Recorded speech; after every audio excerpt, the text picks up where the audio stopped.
कृपा मेरे ऊपर बहुत बड़ी हुई है। हम सब बढ़ चुके हैं और परमेश्वर मेरी ज़िंदगी में रोज़ प्रार्थना का जीवन रहे।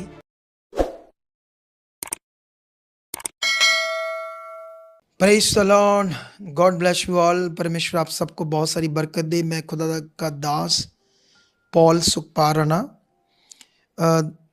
This is video is very important, तो इसलिए आप लोगों ने क्या करना है, इस वीडियो को अच्छे से सुनना है और बड़े ध्यान से, क्योंकि इस वीडियो में मैं पवित्र आत्मा के द्वारा आपको बहुत आगे जाने के कुछ पॉइंट देने वाला हूँ।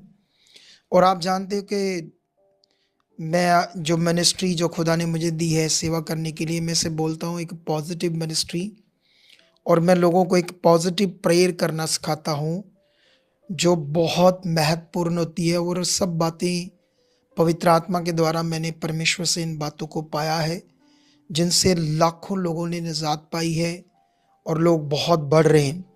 तो आज का टॉपिक भी बहुत ज़बरदस्त है। तो ये माइक तो मेरे हाथ में रहेगा, क्योंकि अभी कुछ चीज़ों में कुछ सेटिंग होने वाली है, तो आने वाले दिनों में बहुत अच्छा हो जाएगा। मतलब अगले हफ्ते तक ही, जस्ट लंबा नहीं।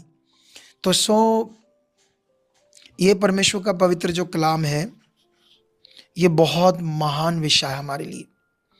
तो इसीलिए आप जितने भी लोग हैं, सबसे पहले आपने ये सीखना, आप सबने शुरू से लेकर एंड तक जो परमेश्वर कहता है कि मेरी आज्ञाओं को जो मानेगा,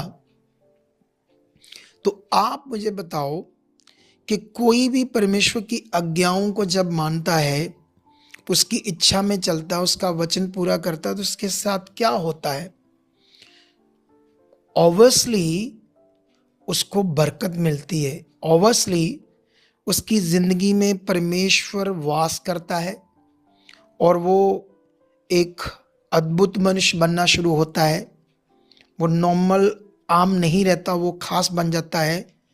तो परमेश्वर उसकी ज़िंदगी में बरकत देता, आशीष देता है। वचन को पूरा करने से आशीष मिलती है, ये बात याद रखो। मौत नहीं। क्या नहीं मिलती? वचन को पूरा करने से मौत नहीं, आशीष मिलती है, ये खुदा का कलाम कहता है। लेकिन एक बात याद रखो आप लोग, मैं आप लोगों को बताना चाहता हूँ। मैं कल राजस्थान में कुछ लोग थे जो हमारे साथ जुड़े हैं, तो वो वहाँ गुड न्यूज़ देता है भाई। तो वो मुझे बता रहा था कि हमारे एरिया में एक बहन है और बड़े सारे लोग हैं जो दुखी हैं, बड़े परेशान हैं, बहुत सारे उपवास रखते हैं, बहुत सारे रीति रिवाज करते हैं, लेकिन फिर भी वो यीशु मसीह में तो चल रहे हैं, उनकी अच्छी ज़िंदगी नहीं है। तो वो मुझे बता रहा था कि एक बहन यीशु मसीह को बहुत खुश करना चाहती थी और उसने एक बार 40 रोज़े रखे, फिर 60, फिर 80, 120 ऐसे करके रोज़े रखे।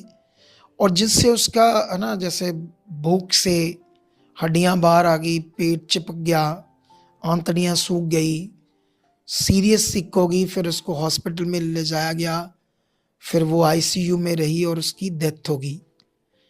अब सोचने वाली बात है कि उसके साथ ऐसा क्यों हुआ?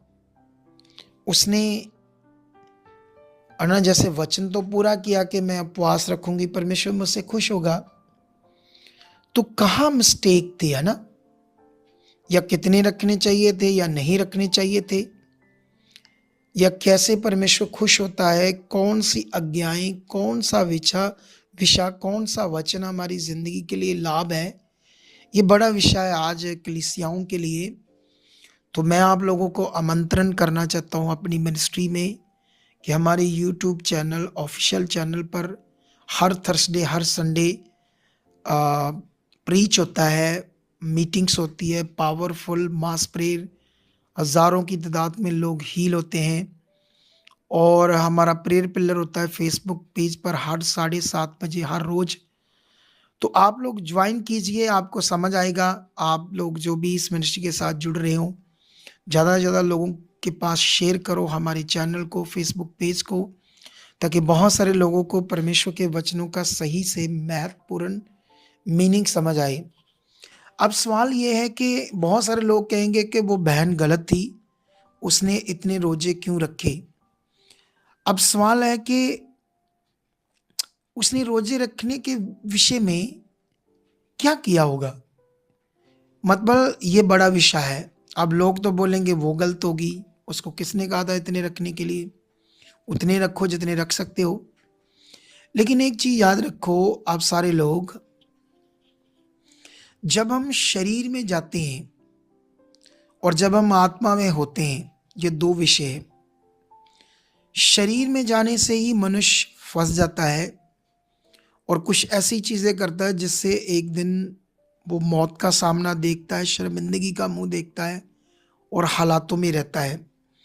लेकिन आत्मा के द्वारा जो जीवन है वो बहुत ज़बरदस्त है, वो बहुत अद्भुत और यूनिक जीवन है जो आत्मा से हम जीते हैं। आज बहुत सारे लोगों को अ, आत्मा के द्वारा चलना ये बहुत अच्छे से मालूम नहीं है कि आत्मा के द्वारा जीवन क्या होता है, शरीर का जीवन क्या होता है।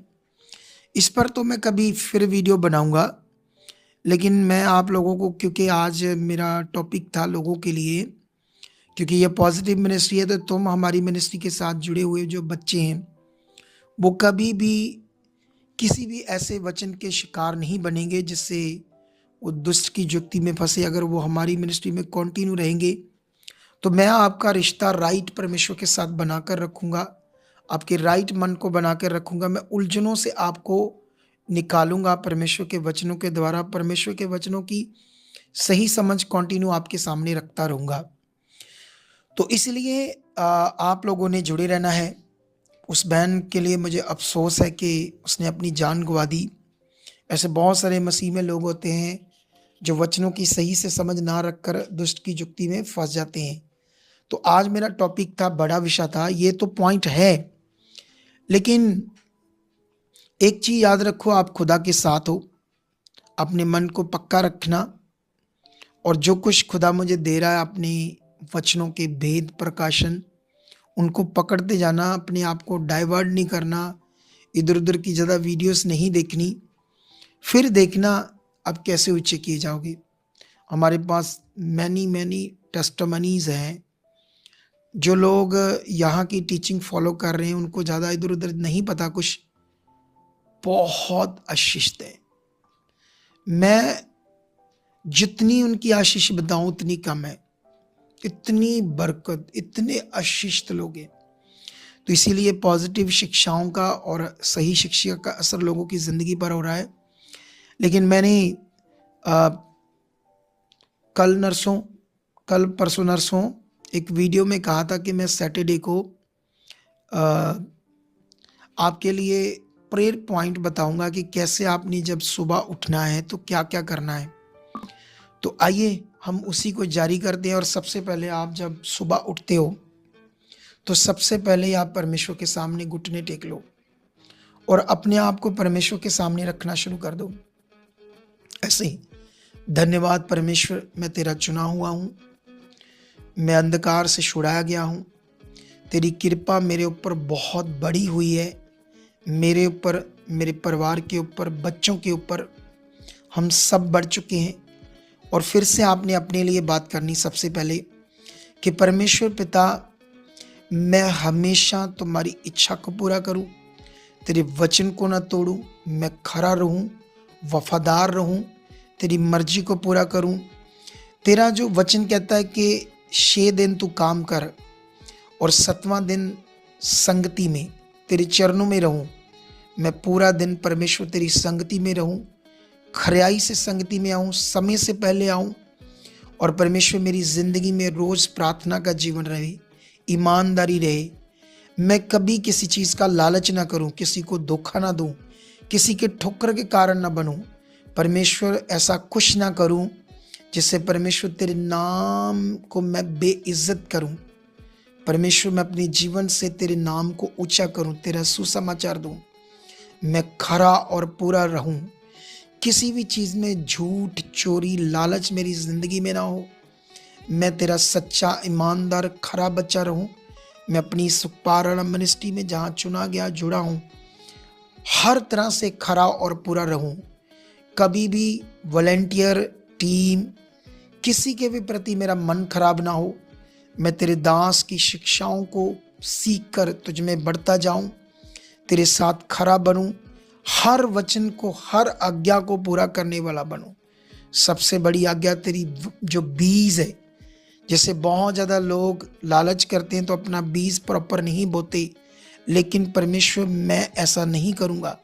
खुदावंद मैं उन्हीं जैसे, मैं भी उन्हीं में से शामिल हूँ, लेकिन मैं वैसा ना रहूँ। तेरी दया काम करे, तेरी कृपा, तेरा हाथ मुझ पर रहे।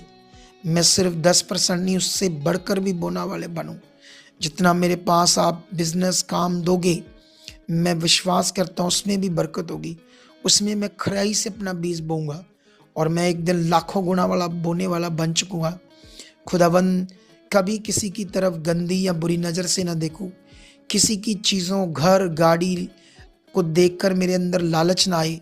मैं तेरे राज्य और तेरी धार्मिकता की खोज करता रहूं, तेरा वचन पूरा होता रहे, जिससे खुदावंद जो मेरे लिए आपने रखा है, आपने तो बड़ा रखा है।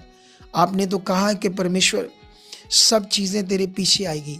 इसीलिए परमेश्वर मुझे आपने वो बुद्धि, समझ मुझे दे चुके हो, जिससे खुदावंद मैं तेरी धार्मिकता की, तेरी राज्य की खोज में रहूं।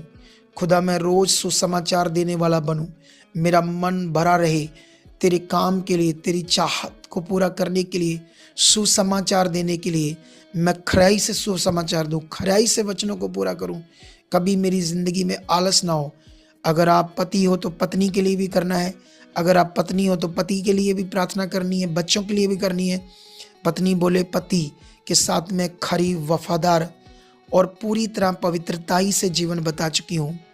जैसे तेरा वचन कहता है कि पत्नी का सिर पति है, और उसी तरह से परमेश्वर पिता, मैं, मेरा पति का जो मैं देह हूँ वो मेरा सिर है। इसी तरह मैं उसके अधीन रहूँ, जो जो काम मेरे हिस्से का है खराई से करूँ। मेरे पति की ज़िंदगी में भी पवित्रता ही। अगर आप पति हो तो सारी बातों में पत्नी के लिए, बच्चों के लिए, उन सबको परमेश्वर के सामने रखो। बोलो जो मेरी ज़िंदगी में है वो मेरी पत्नी या मेरा पति, उनकी ज़िंदगी में जो सारी आपने प्रेरित सीखी है, बोलना उनकी ज़िंदगी में भी ऐसा हो चुका है, बच्चों की ज़िंदगी में ऐसा हो चुका है। हम कभी संगति को ना तोड़ेंगे, हम कभी किसी वचन को ना तोड़ेंगे, हम हमेशा खराई से रहेंगे, खरे और पूरे रहेंगे। अगर आपने इतने भी प्रेयर पॉइंट परमेश्वर के सामने रखे, रोज रोज रोज रोज, एक महीना भी आपने कर लिया है इस वीडियो के द्वारा, इसको लगा कर साथ बैठकर इसको याद होता रहेगा। आपने करते रहना रोज, सुबह शाम। और परमेश्वर इसके साथ तुम्हें और भी, है ना, जैसे परमेश्वर पिता और भी क्या क्या प्रार्थना करनी है। पवित्र आत्मा मुझे और आप अगुवाई कर चुके, और प्रार्थना करने की समझ दे चुके, बुद्धि और समझ से मैं परिपूर्ण हूँ, ऐसा मेरे साथ हो चुका है। फिर से इसको रिपीट कर सकते हो, 2 बार कर सकते हो, 3 बार कर सकते हो।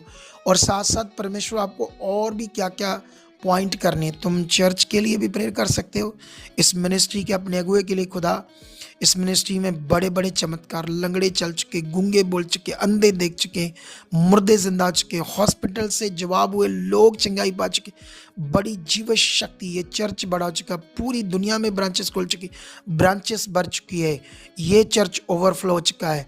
फाइनेंस हेल्पर, डिवाइन हेल्पर, हर तरह की ज़रूरतों के लिए परमेश्वर तुम टीम, हर तरह के लोगों की सेवा के लिए लोगों को आगे लेकर आ चुकी। खुदाबंद ऐसा हो चुका यीशु नाम से सेवा करने वाले दौड़ दौड़ कर आ रहे हैं। यहाँ की सारी चीज़ें, कैमरे, जनरेटर, हर तरह की इलेक्ट्रॉनिक चीज़ें तेरे हाथ में, सब में बरकत है, पैसों में, चीज़ों में। यहाँ लंगर चलते रहे, लगर लोग चंगाइयाँ पाते रहे, ऐसा हो चुका है यीशु मसीह के नाम से। तो आप लोगों ने चर्च के लिए भी, अपने अगुए के लिए भी ये भी प्रार्थना करनी है।